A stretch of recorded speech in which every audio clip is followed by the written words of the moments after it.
Today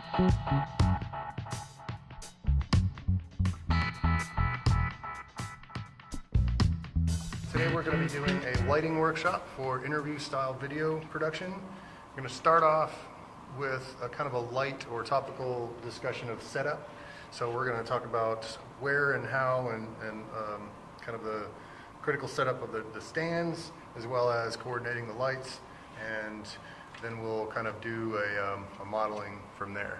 We'll just kind of see how light changes in a closed environment, and then maybe we'll set up near a window or something. We can use the grad space for that. So this is your regular stand. There's a difference between this stand and what they call a C stand. A C stand has feet that lock into a three-point system and then close back down on one side so that you can lay it down on the ground. Oh, yeah. So C-stands are different in that way. They like to call everything C-stands because it sounds, oh my God, I know something about production now, but that's really not a C-stand. And I've heard some of the students say that recently, and I'm like, what are they teaching you guys? Yeah. But in any case, so on top of the C-stand, there's this sort of, bring this over here so the camera can see it. It's like a sort of a multi-notched top system. Now it's got a thread at the top, it's got a notch in the center, and it's got a part that resizes itself. It necks itself back out to the same size that's up here. Okay. Now the reason for that is that when this guy fits on top, which has a hole that slides over top of the entire thing, its screw portion, the part that comes and screws in the inside there and locks onto that, it'll lock right into that midsection. And so even if it's loose by a little bit, it won't pop off and cause calamity by falling onto the floor. This screwed area here is also, I think, a 1/28 threading, and fits all manner of lights and things like that. So you can actually take that if you want and mount a smaller consumer-sized camera to it. You can also, what I've done here is you can mount a small, sort of like an industry consumer style light here. I've just literally screwed that on. This one has what's called a cold shoe mounting device, as well as this 1/28 thread underneath it. You can put mics on those. You can do all kinds of things. You can also mount with, obviously they've taken this and made it the industry standard so that you can mount a bar all the way across for multiple mics and stuff. Hang on to that just one second. Let's say that you want to mount that bar across between the two. I've got what is basically here. We can screw this guy on, and it's just a little adaptive item that through which you can mount, you can put a rail. So it's a 15mm hole. And so the rail system, like we've got here, and this cage system here has 15mm rails, 2 on the bottom, 2 on the side, and 2 on the top. You can take these long ones, or 4-foot ones, or 10-foot ones, however long they make, mount those across, and you can set a series of lights, a series of mics and lights, all kinds of different things you can put there. So, but for now, what we're going to do is just put your big LED light on there. Now the one you have in your hand, it's made by ICANN, the ICANN Corporation, and as I said, it slides right over top of that guy. Then when you screw it down, nice and snug, it holds in place. So the way that you've got this guy set up, if I've got the feet on there, if it's angled forward like this, or if it's angled back, I don't know where you would angle it back, but if you did, you would want the most of that weight to be either over one of the legs, directly over it, so that it kind of pushes against that, or you want it to be right in the center of another one and put a sandbag on the rear. On the back of it? Yeah, so you would take a set of sandbags and you'd drape it right over this merging point. Yeah, heavy if it was back, angle back? No. Oh, angle forward. Right, so let's say that the weight is coming forward this way. Yeah. You want the sandbag on the back to put weight here to counterbalance that weight going forward. Gotcha. Or if you don't have a sandbag, which is the case today, I have one, but it's back there and it's kind of in rough shape. So what I'm going to do instead is to just put that weight forward right over top of that front leg. all right? Okay. Nobody should really be walking around these, but it happens. You know, tight quarters and interviews are not necessarily the most convenient places to have through traffic, if you know what I mean. Yeah. So just be conscious of how you weight, how you counterweight and counterbalance everything. So today we're just going to angle that forward. The cinema, the studio standard is to have a sandbag on the back. That's just kind of how they do it. They also, technically speaking, have sandbags on all three legs because they have billions of dollars in which to purchase all that stuff, and they can do whatever the heck they want with a number of sandbags. So we're today going to use this as our key light, but before we get into that, we're going to be talking about mounting them. Now, we've technically already mounted it here, but there's also some safety in reference to how you actually put the cords together. So this system it's a multi, I don't want to say layered system. This isn't the kind of light you just plug in and there's an on-off switch. All right, this has not only a dimmer, but it also has a color temperature variation. So it requires a different kind of plug. Now, this is the power plug. This is the adapter, the ICANN specific adapter. And then from there, they've utilized this sort of XLR template. This isn't like a true XLR because it has 4 plugs, but it's proprietary for their technology. All right, so what I just did while we were talking was I mounted this guy via Velcro, a Velcro strap, or you can tie it down with some nylon line or gaffer's tape or anything you want. But what you don't want is this guy here being used as an extension cord. An extension cord is supposed to be used as an extension cord. So if this part isn't long enough, don't just lay this on the ground and that's all that you've done to it. Go out, get an extension cord, do it the safe way.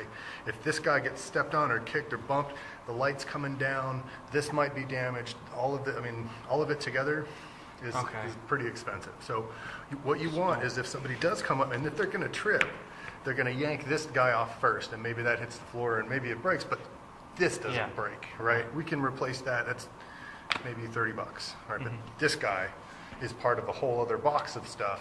Maybe we can use another one for a temporary time until we get the new adapter, but we can't just replace one of these immediately. So that's what you need to take care of up front.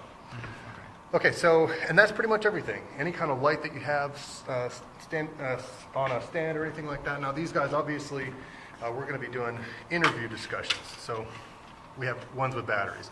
And the ones with batteries, very little worry about doing anything for damaging those. But, so, back to this.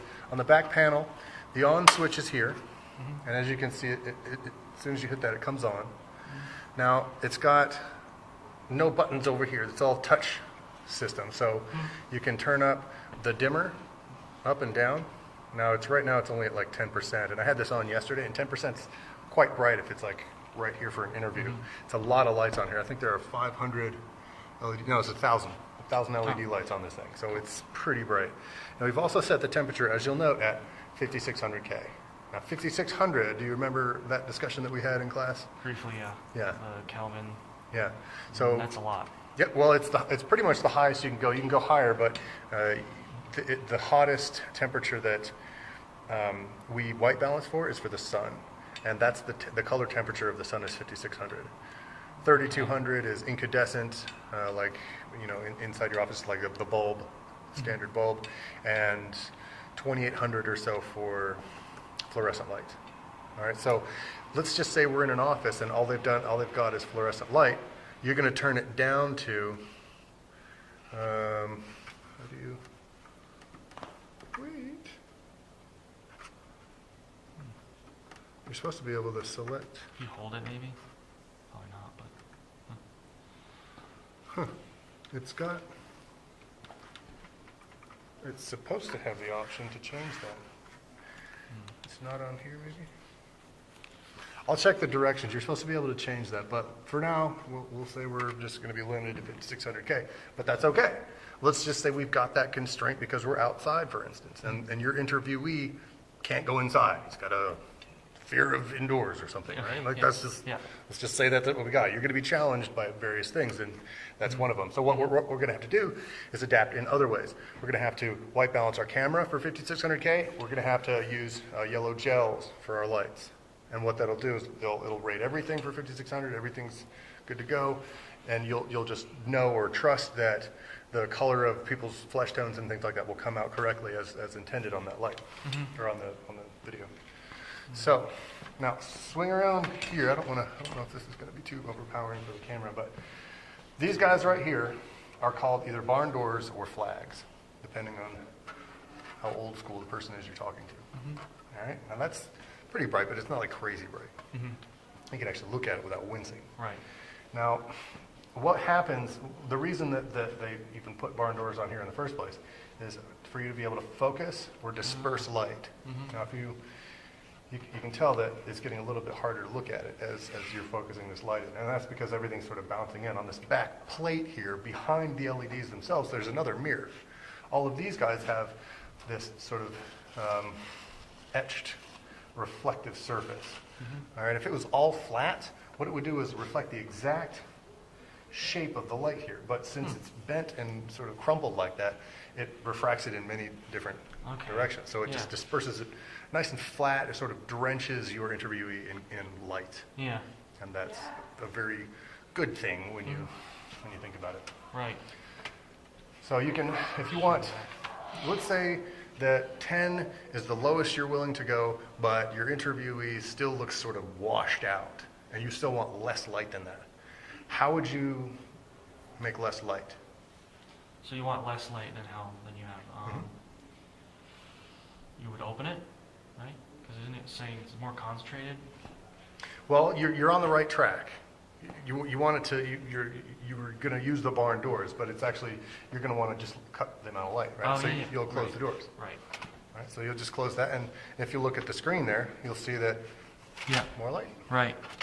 Less light. Okay. Now I've got mine set on auto. I should set it on manual so that I can actually show you the difference. But what we're seeing here is basically, for our purposes, this is fine. Okay. All right. So now the other thing you can do is move it away. Right? The whole light. If that's just too much light and you don't want to focus that, because what that's also going to do is sort of point the light. Where it's like this, it's like opening it and diffusing it around the room. Yeah. This sort of gives it an angle. Right. Right, a more specific angle. And that's good in some cases.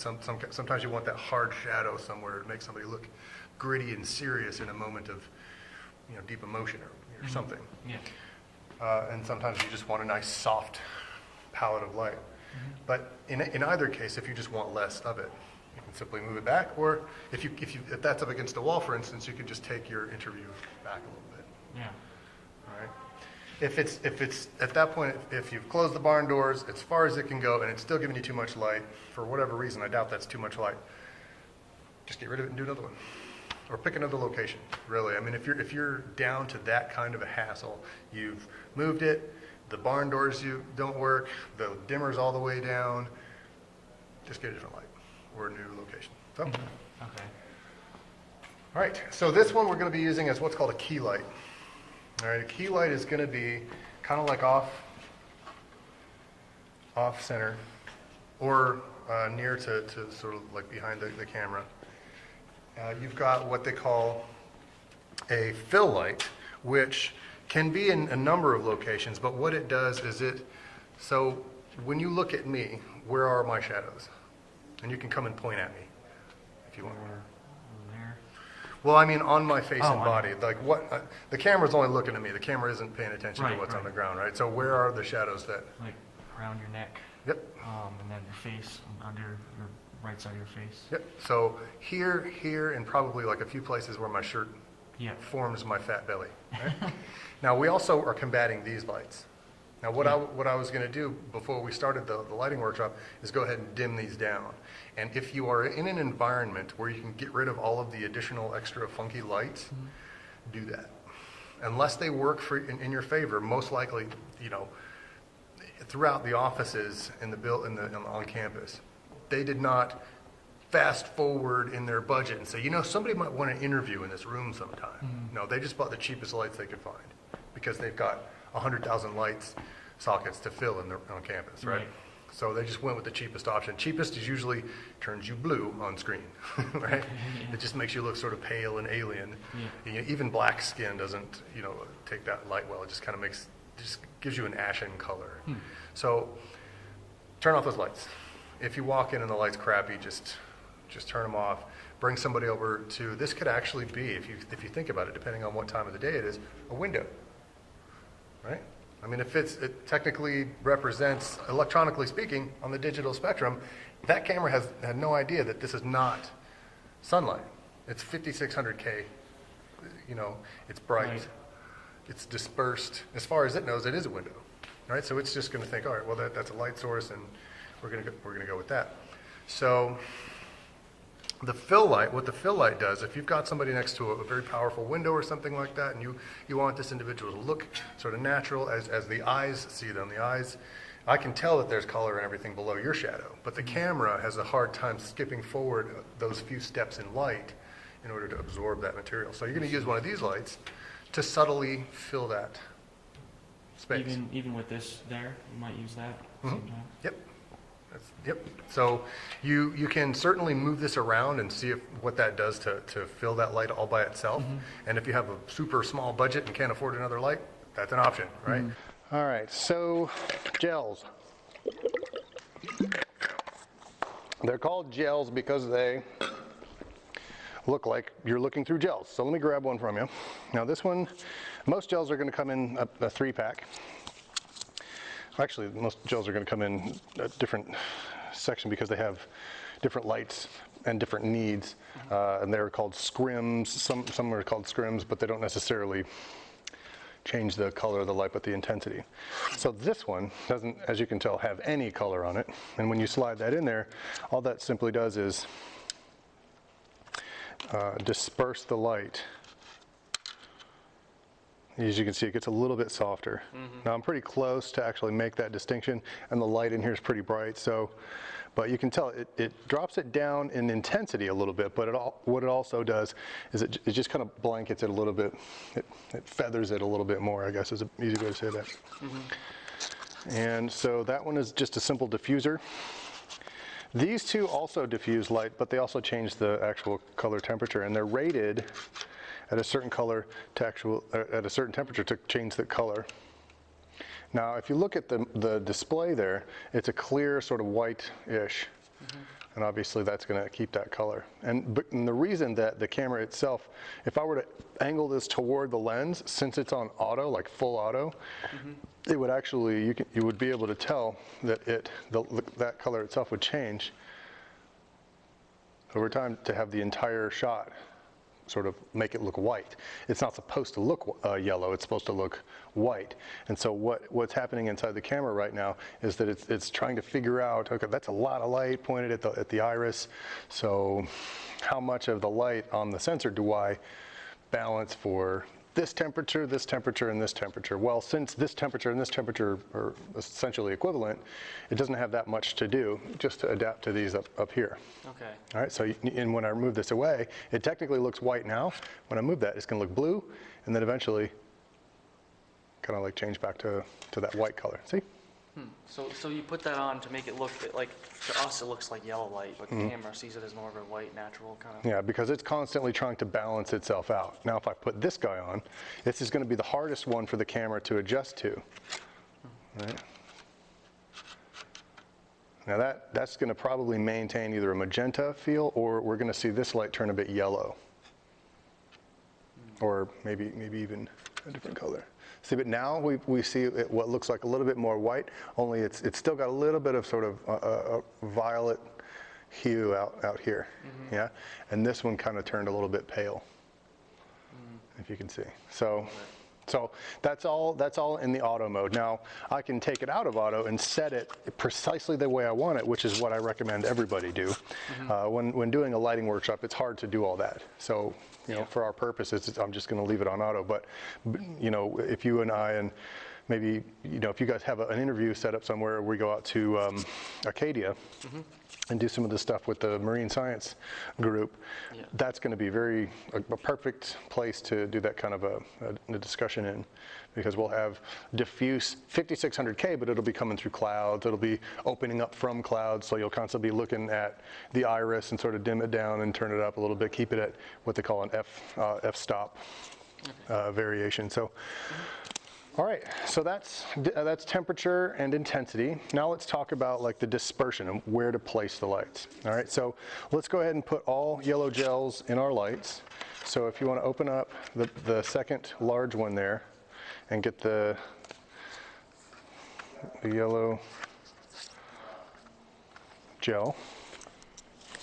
And make sure the other ones make it back into their sleeves, because if you open it up without it, it'll fall. And as you'll notice, I've cracked them because I was lazy and didn't put them in there the way I should have. Yeah.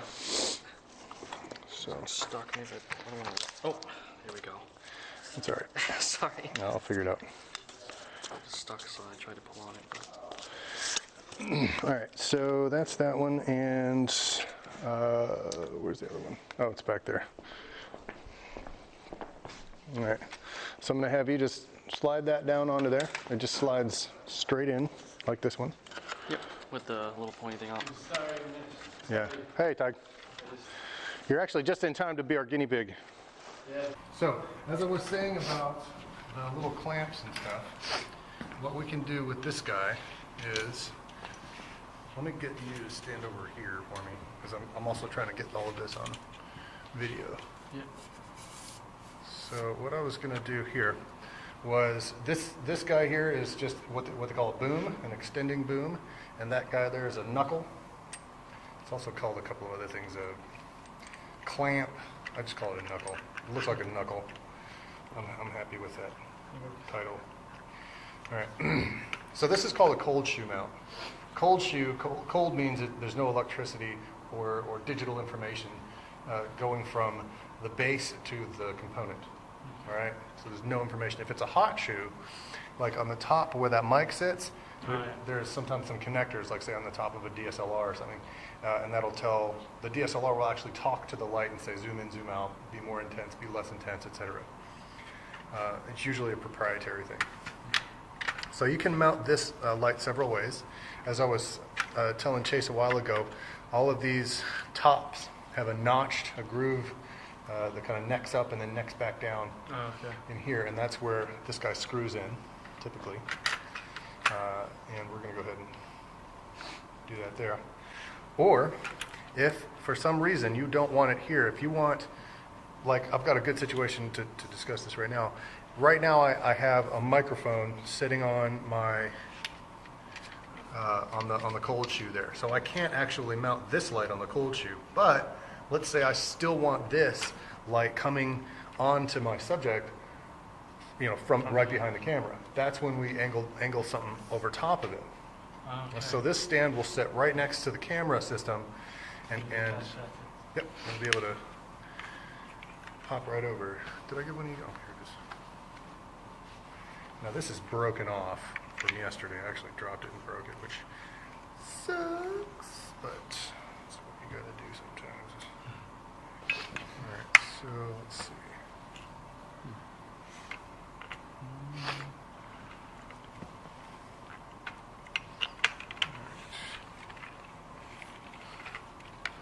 Alright, grab that.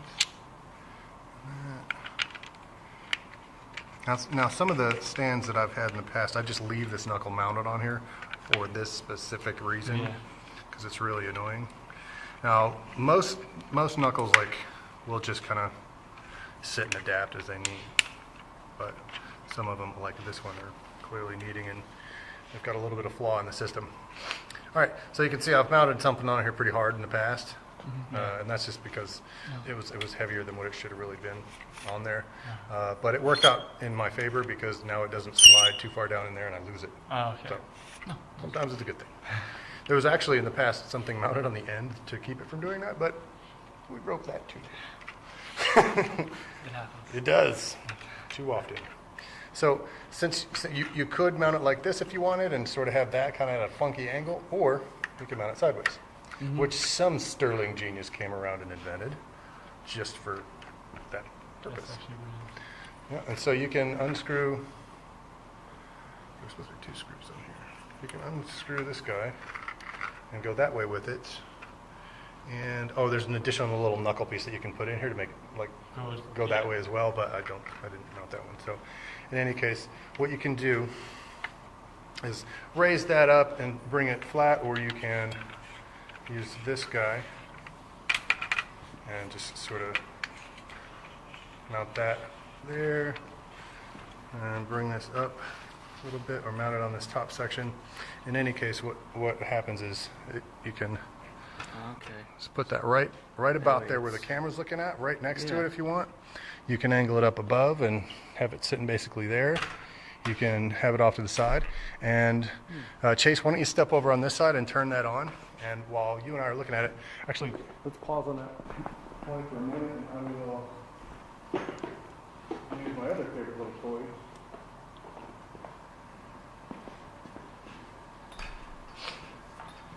A separate display is really, really important for getting good like then you know exactly what it's going to look like on its final screen. It's also going to be a little bit bigger than the display that the camera has. Battery.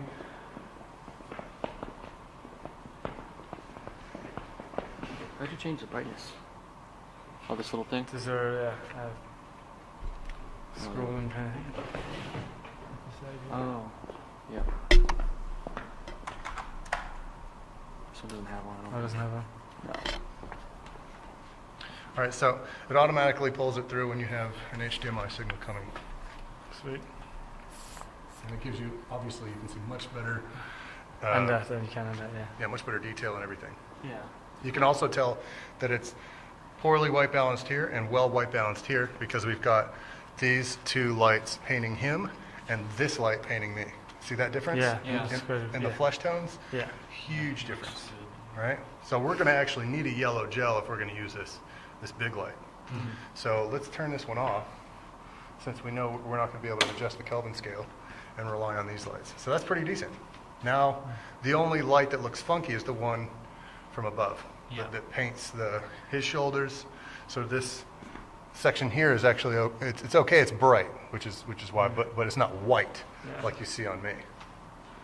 Like it's a kind of an overbearing brightness. All right. Now, Chase, why don't you turn that light off that's in front of us, Okay. and just keep your eye here.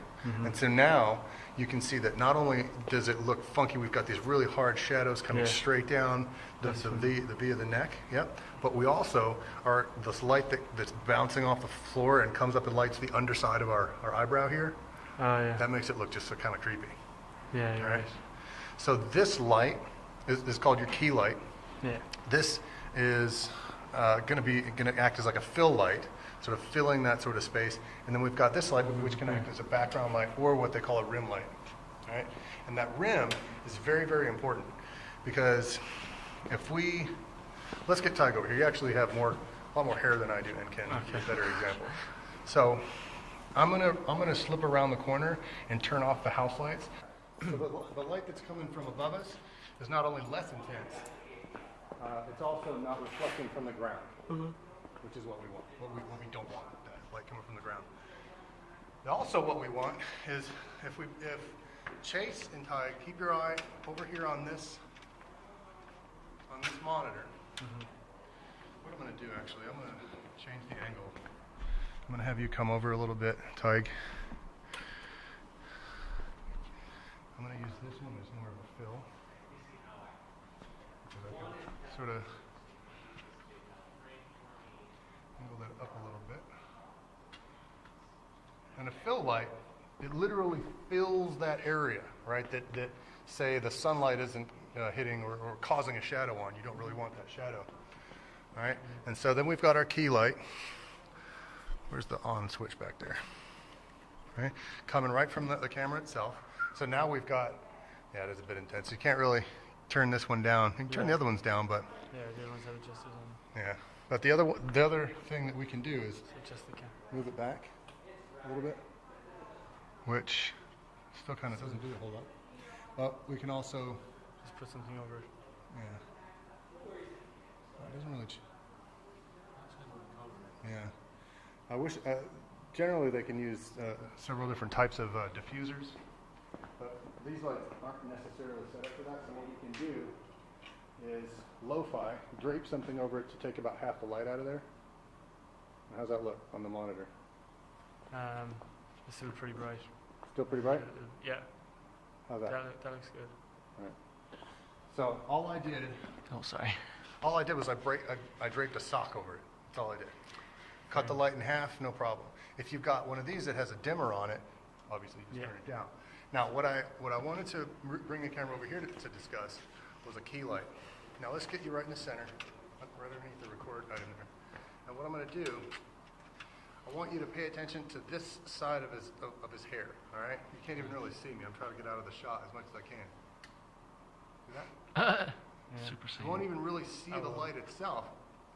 All it's doing is isolating him a little bit more from the background. All right? So now he looks like he's blended into the background. Yeah. Now he's separate. Sort of stands out from it. Yeah, that's crazy. Right, now, directly behind your subject is really intense, as you're noting. But what if you do this? Ah. And you want it off camera, right? So you want it off frame. Really, yeah, we can. But you're still going to want to have that, you're still going to be able to have that That's a bit. No, it's that accent. That's the frame. It is. How's that? Yeah, we're still getting a bit of a glare from it. Seriously. Oh, well, yeah. Yeah. Yeah. You get a little lens flare from it. I'm not going to cry myself to sleep over that one, but let's get you in the center again. All right, so I'm going to turn that off, and I'm going to turn the monitor so I can actually see it as well. Try not to turn it off.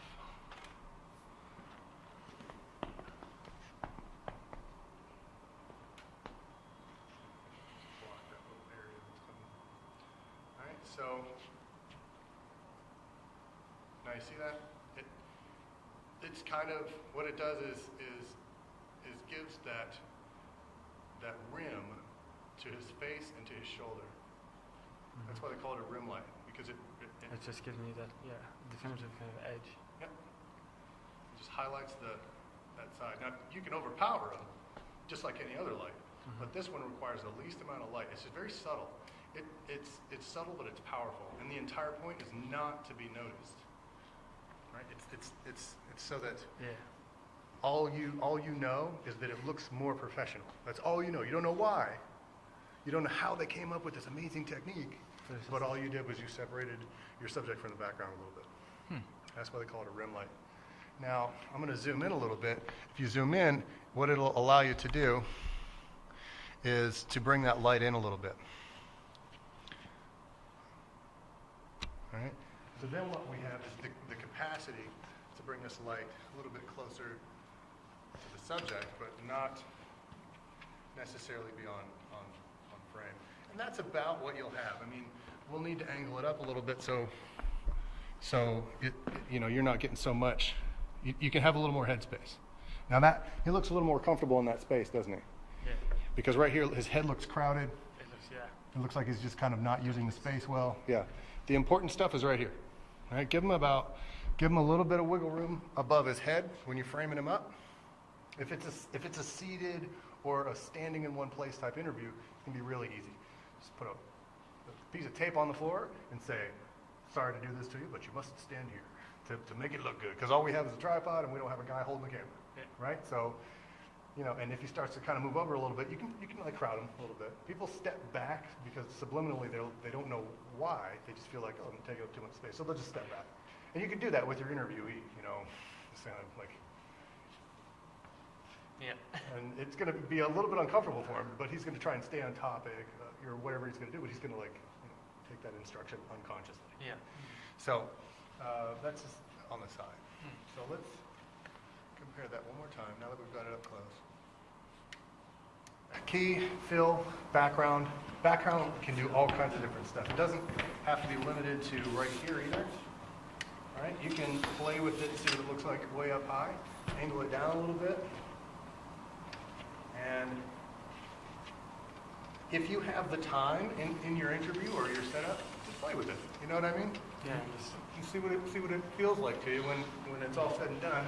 It may not work, but at least you tried, right? At least you played with it, had a little fun with it. Turn that up a little bit.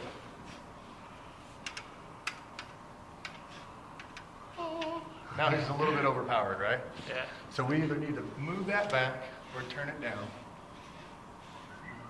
That's not bad, right? Even if we get it over here, now we have a little bit too much light above him, right?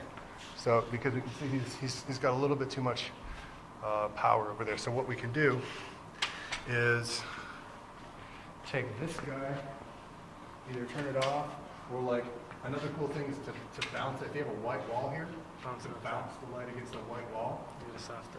And so, or bounce the light against the back wall, which will also, again, it'll give like an indirect rim light. So you're using if the wall on the back is like a light blue or whatever, and he's, you know, it wouldn't contrast well with green things, so you probably wouldn't want to do that. But if your guy has a black suit, great, light it up. Just kind of take the light and put it right behind the guy. Step forward a little bit. Pike, sorry. Teague is a kind of an American name. All right, so Don't worry, many people have butchered it. look at that. Oh, wow. Isn't that cool? That looks good. Makes me look Sorry, like stick my face right in there, but I'm trying to see it. Yeah. makes me look like I'm important. Yeah, right. Yeah. We're here So, with I mean, it doesn't always have to point right at the subject. You can actually take a light like this, hang it high, and have somebody else take a bounce card. Oh yeah. And then you have two lights for the price of one, right? Because you're basically taking the same intensity and same power, just but bounce it back. bouncing it right back up. All right, so pay attention to this area, right? See that? Yeah. It just like it Gets gets, rid of the shadow. yeah. Yeah. Again, not super powerful, very subtle. Right? But you can tell that not having it there is a little bit worse than having it there, right? And you can gain that effect by having a big card And just right here, right, and someone just hold off it down. off frame. Yeah. Then that's actually when you get like the good interviews, because then you're like, this guy's like really impressed with you and thinks, oh, he's got like he's got a cinematographer, he's got a director, he's got an interviewer, and he's got an assistant, Yeah. right? So he's really going to give you a good interview. Not on campus, of course, because anybody here sees everyone as a student, so it doesn't matter. But Yeah. so, and if you want to intensify this a little bit or whatever, again, very subtle but effective, right? So I think Just going out in the interview, like to the head. that's pretty much it. Before you were here, we discussed intensities and temperatures, but they're all kind of set up for all that. So if you guys want to mess around with it and play with it, that's pretty much all I have to say about it, unless you guys have any questions. You mentioned like, well, if we go to like an interview space to try to get the lights, to just lose the lights if possible. Yeah, like this hassle, for instance. So, oh yeah, and I also said we could probably move over to the grad spaces and see what that looks like. Yeah. We can do that if you want. Yeah. I mean, that would be a pretty good exercise. You want to do that? Should work for you. All right, Thanks cool. for that. Let's take the tripods down and take the video units over there. We can leave this here and the table and stuff. And let's just go ahead and move that over. Hate to leave this stuff sit. So here we are. We've got a room that's got windows on this side. Now, unique to this time of year, snow, right? So you got to deal with it. It's going to be bright. It's going to be a little bit overpowering, but it's what you got. Now, let's just say that your interviewee cannot do an interview anywhere else other than this room. So you're going to have to adapt whatever your light is to match it. Now, the lights themselves have gels on them, and they already match the color temperature of the light coming in outside. So that's something you have going for you. So you guys figure out what you want to do. Let's just say that this stool is the only chair available. Now, when you look out this window, from the perspective of the camera, the light coming into on this individual is gonna, if you look at the monitor there, you'll see most of it right now hits me pretty decent, like 3/4 of my face and front area is hit. But if I move forward, now it cuts me right in half, and now You can barely see the light to the front of my face. Most of it's over here, right? Yeah. So keep those in mind. You guys decide where the interviewee sits, and I'll set up the monitor equipment while you're doing that, okay? Okay.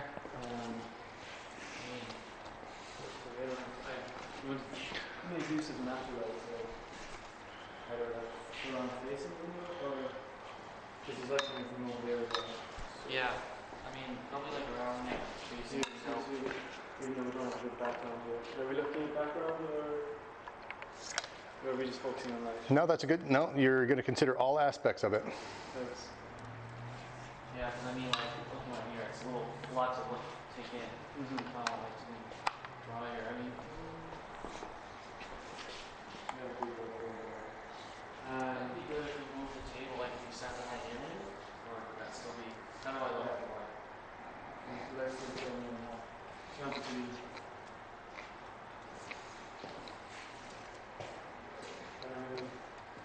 You got the two lights coming in from two different angles. So it's like all kind of concentrated. Yeah, so maybe make use of the angles that the lights coming in at. Maybe you can see it. Try that.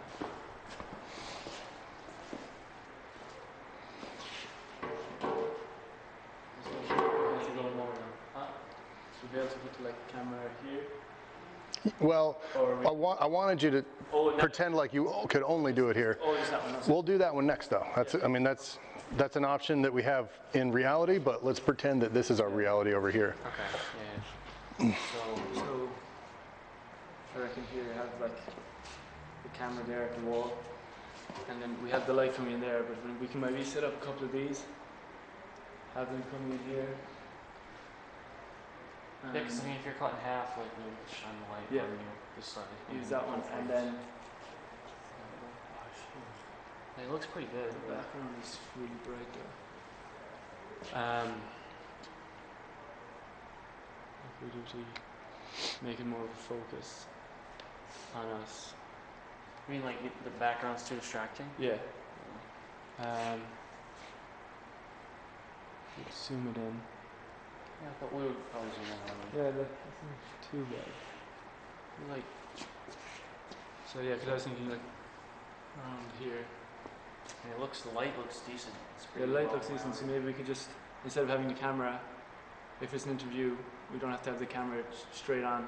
So maybe a camera from the side, because you got a nice wall over here, because you can move those things there, and you have a nice whitish wall, and then we can put the light behind. So then it's more focused on us, just to help us stand out from the white. Yeah, that's a good point, yeah. You wanna know what I would look at when I first came in? If I was gonna design this anyway, well, I guess not. Let's not limit it to me. Let's just say, per the rules that a cinematographer or a cameraman one would look at is. What you're talking about is the background distractions. Now, if we were to turn it this way and point it that way, we would have this giant, huge chunk of light coming in. Now, we could angle the camera this way and try and like not get this giant chunk of light, and that might actually work as like a rim lighting. But I would immediately just toss that because there's just too much to contend with here. Yeah, we don't. As you noted, there's stuff in the background that's confusing, it's sort of weird, and even though the camera's actually pointed over there a little bit, we can tell that it only gets more confused, and tables and weird stuff and desks, and you don't even know what's going on back there. I would ask the person who is in charge of the space, can we just move that stuff? Can we just move that out of here? I mean, that's a 20-ounce piece of sheet wood or whatever. We can just move that over to the table for like a 20-minute interview. It's not going to kill anybody. Yeah. So you don't just look at the scene and say, I can't manipulate it. Oh yeah, sorry. Yeah. All right. So there's that. The first thing that a director or director of photography is going to look at is the light. The first thing, where the light is, how it's hitting things, how it's reflecting, and all that stuff. I liked what you said when you said, let's go over here and sort of angle this way, because you know that there's a powerful source of light here, and if you face straight on this way, you only get 50% of it, so you might as well use it, right?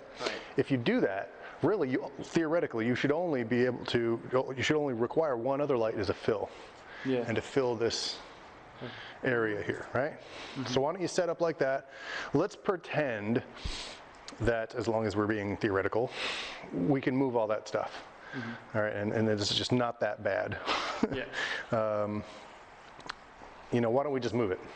Yeah. It'll take 2 seconds, and the practice will kind of. So those can roll right down that little hall there.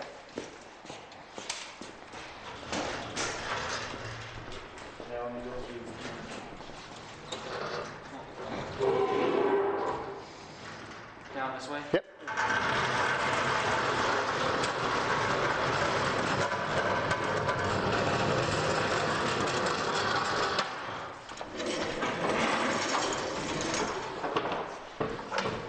Now you have a background that doesn't look terribly distracting, all right? Not crazy distracting. You might, if you're talking to an artist, for instance, and let's pretend that this is the latest painting that they worked on, right?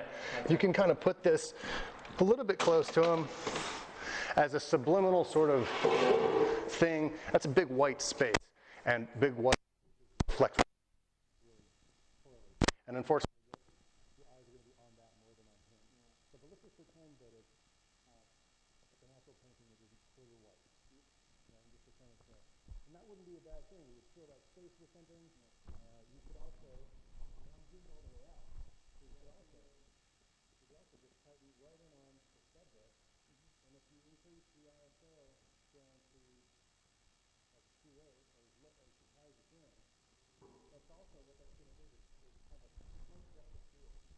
So you can shrink it to depth of field here, and then for everything behind him is all the same. And that's going to like blur the background or whatever. The other thing, obviously, you don't have to have the camera right here. Even moving it 1 to 2 feet over this way, right, that's going to dramatically change the scene. Now, another very, very key point of advice that I wish somebody would have told me before I started interviewing people is you want the camera eye level with your subject. All right, and if they're seated, drop it down.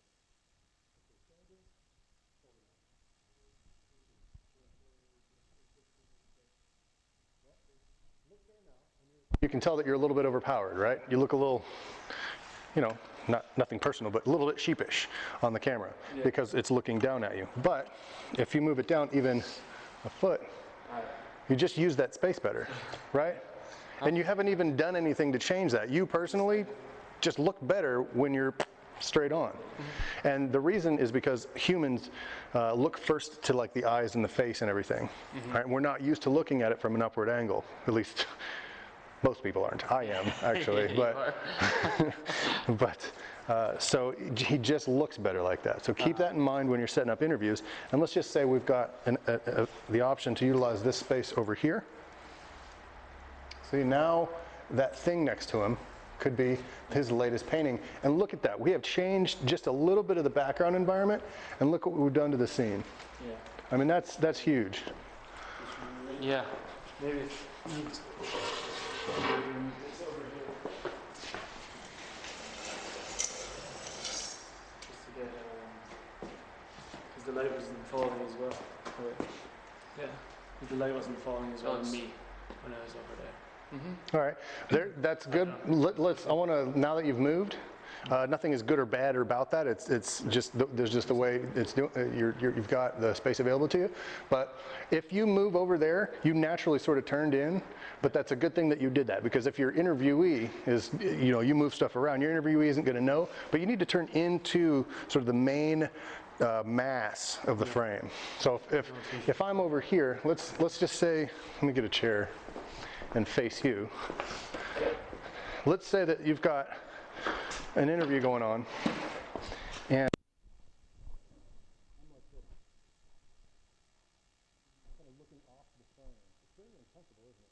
Not only do I look weird, I'm clearly the odd man out of that. I look like I'm very separate and distant from the other player in the scene.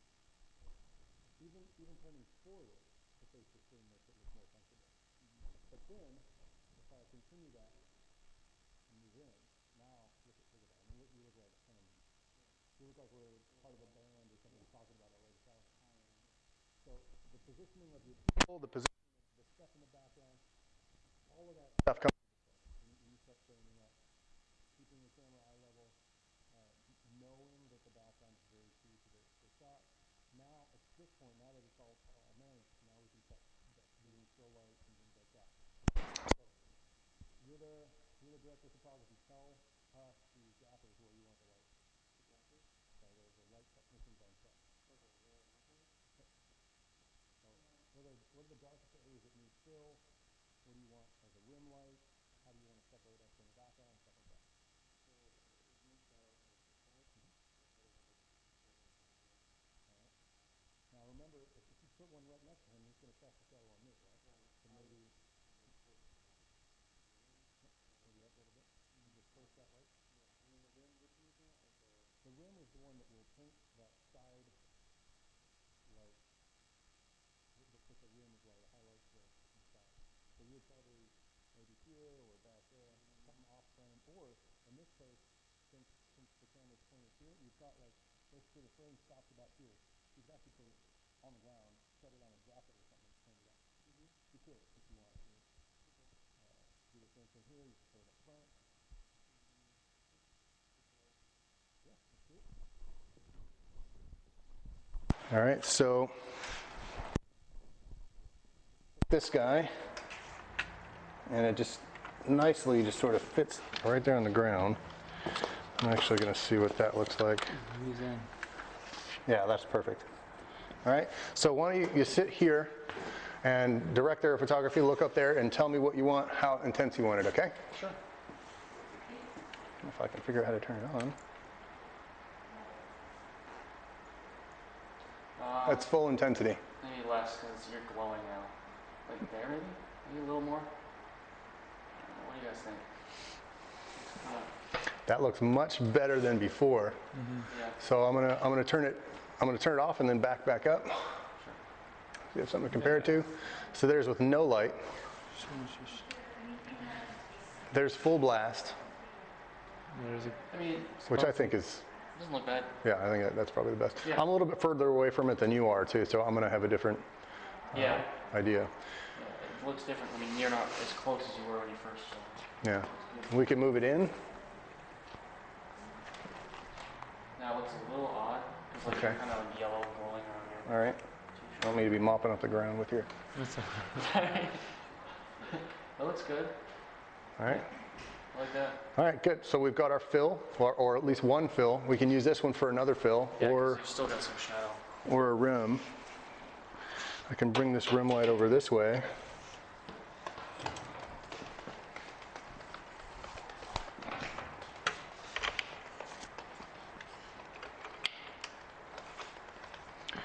And probably just angle this guy down.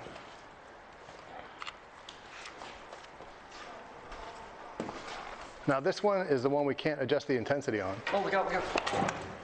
And that's why you put the foot in front, right? I just got done saying that and I screwed it up myself. We're on the same bag, so. Yeah.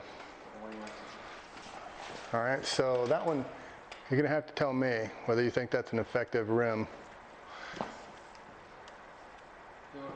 Try moving over closer to type again, or where you were.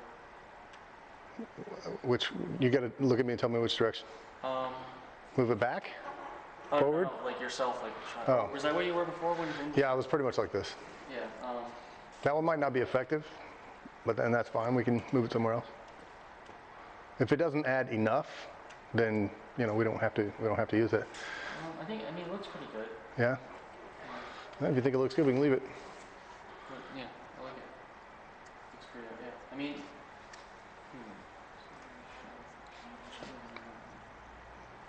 I mean, you still got a shadow on your side, Here? your left side. Okay. It's nothing really too major, but it's kind of like. So how do we get rid of this? Yeah. This is what you're talking about? Yeah. Yeah. All right. So we would need to mount one pretty high, right? Pretty much right there, and not have it on the shot. So let's see what that looks like when I sit here. That really kind of. I mean, it's pretty effective. Yeah. Right? Now, if we had that big 1000 LED icon and set it right on top of this like that, you'd have nothing. No shadow. It'd be nice and bright. Mm-hmm.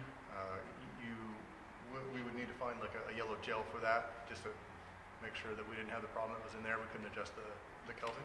Mm-hmm. But yeah, that light, you know, as long as you guys check it out through Burka, is yours. Yeah. Wherever you want to load it, haul it around. All right. And you can also have the people move around. Like, what if I had were to have you sort of position yourself sort of the way Tyke is looking, and kind of turn towards him, This way? or the other way actually, because it doesn't look as good. Yeah, I would need to be here. Yeah. But yeah, no, that looks fine. Yeah. I mean, if I could kind of Yeah, that looks good. little comfortable. I mean, for me, sitting this close to someone feels a little bit weird in Right, person. so it's But when you look at that frame, there's nothing really uncomfortable about that. Yeah. So So it's not about what it looks like between us. It's what it looks like on that monitor. Right. Right. You can pull off all kinds of stuff right off frame that nobody will ever see on the viewing audience, and that will be pulled off just fine.